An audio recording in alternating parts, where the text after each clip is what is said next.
Gold, सोना चर्चा में है। आपके मन में भी एक सवाल जरूर उठ रहा होगा कि तेजी से बढ़ते दामों के बीच क्या सोना खरीदना चाहिए या फिर थोड़ा रुकना चाहिए। क्या आने वाले महीनों में सोना सस्ता होगा या प्रति 10 ग्राम सोना 2 लाख के पार चला जाएगा। आपके मन में आ रहे सवाल का हर एक जवाब इस वीडियो में है, वो भी दुनिया भर की रिपोर्ट्स के साथ, बिल्कुल आसान भाषा में। बस करना इतना है, साथ में जुड़े रहिए। नमस्ते, मैं हूं दिग्विजय सिंह, आप देख रहे हैं न्यूज़ पथ भारत। सबसे पहला और सबसे बड़ा सवाल, क्या आजकल लोग सोना कम खरीद रहे हैं फिर भी गोल्ड का रेट बढ़ क्यों रहा है।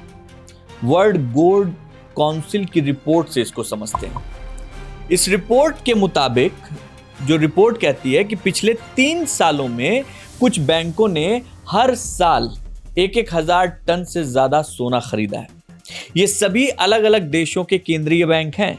पहले यही केंद्रीय बैंक हर साल औसतन 400 से 500 टन सोना खरीदते थे। अब सोचिए, हम और आप ज्यादा से ज्यादा कितना सोना खरीदते हैं। कभी 1 तोला, 2 तोला, शादी वादी का मौका है तो 10 तोला या 100 ग्राम तक सोना।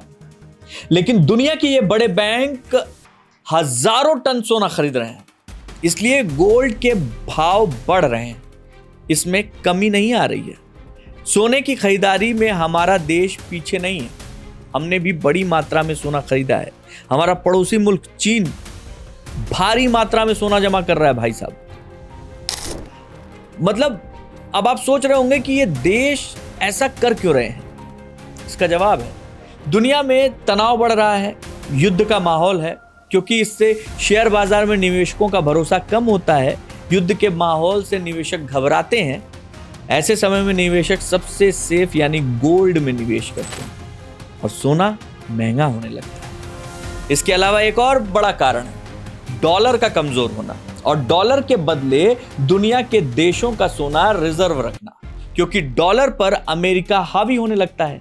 इसलिए अब ज्यादातर देश गोल्ड को ही भारी मात्रा में जमा करके खुद को मजबूत कर रहे हैं। इसलिए भी गोल्ड की मांग बढ़ रही है और जब मांग बढ़ी तो जाहिर है कीमत भी बढ़ेगी। यानी ये साफ है कि आने वाले दिनों में सोने की कीमत ज्यादा नहीं घटेगी बल्कि बढ़ने ही वाली है। अब आपको बताते हैं कि आम लोगों से जुड़े सवालों पे क्या रियायत, क्या क्या चीजें हैं जो आपको जाननी जरूरी है। क्या आपको भी इस बढ़े हुए भाव में सोना खरीदने का मन करता है? सोचिए, सोना कभी प्रति 10 ग्राम 1.5 लाख रुपए होता था, तो कभी 1,35,000 के आसपास होता है।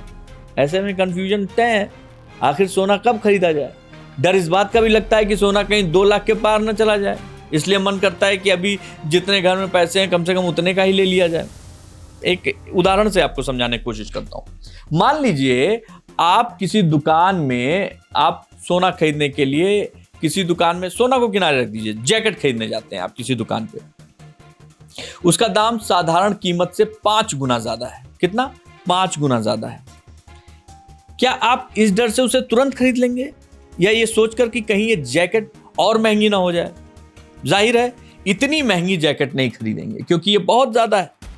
इसलिए सोने की बढ़ी कीमत देखकर हड़बड़ी में सारा पैसा एक साथ मत लगाइए, क्योंकि सोना रातों रात आपको अमीर बनाने वाली स्कीम नहीं है, बल्कि ये मुश्किल वक्त में आपको मजबूत बनाती है। इसलिए जितनी आपके पास सेविंग है उसकी तुलना में सिर्फ 10 से 15% पैसे का ही गोल्ड खरीदिए। अब सवाल ये कि गोल्ड कैसे खरीदें। पहले ये जान लीजिए कि क्या आप शादी या किसी पारिवारिक कार्यक्रम के लिए सोने की बनी ज्वेलरी खरीदना चाहते हैं। अगर हाँ, तो ये आपके इमोशन से जुड़ा हुआ मामला है। ऐसे में ज्वेलरी की कीमत जो भी रहे आप खरीद सकते हैं। लेकिन जब आप भविष्य के लिए गोल्ड खरीदना चाहते हैं, यानी खुद को सुरक्षित बनाने के लिए, तब आपको सोने के बने गहने नहीं खरीदने चाहिए, क्योंकि गहने खरीदने पर आपको 10 से 18% का मेकिंग चार्ज भी देना पड़ता है। इसलिए आपको गोल्ड ETF या गोल्ड म्यूचुअल फंड में पैसे लगाना चाहिए। इन्हें आप अपने मोबाइल से आसानी से खरीद सकते हैं। इनमें न मेकिंग चार्ज लगता है और ना ही लॉकर का किराया देना पड़ता है। चोरी होने का तो डर ही नहीं है। गोल्ड ETF में पैसा लगाने के तरीके को आप ऐसे समझ सकते हैं, मैं आपको समझाता हूं। मान लीजिए आपको 50,000 रुपए का सोना खरीदना है, तो इसे एक बार में ही मत खरीदिए। इस रकम को 4-5 हिस्सों में बांट लीजिए। जैसे 10-10 हजार रुपए के 5 हिस्से। जब जब बाजार थोड़ी गिरावट आए बाजार में, तब तब थोड़ा थोड़ा करके गोल्ड ETF खरीद लीजिए। इसे SIP स्टाइल कहते हैं, जिससे आपको नुकसान नहीं होगा। एक और सवाल जो हम लोगों के पास आया था कि क्या रेट बढ़ने पर घर में रखा पुराना सोना बेच देना चाहिए?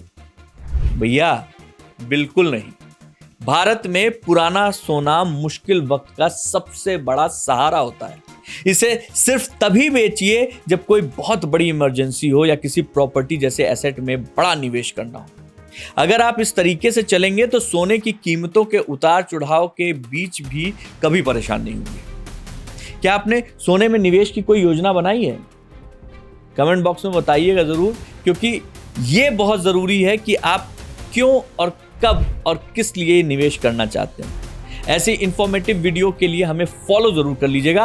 अगर आपका कोई सवाल है तो कमेंट बॉक्स खुला हुआ है, आपके सवालों का इंतजार रहेगा, आपकी प्रतिक्रिया का इंतजार रहेगा। जय हिंद।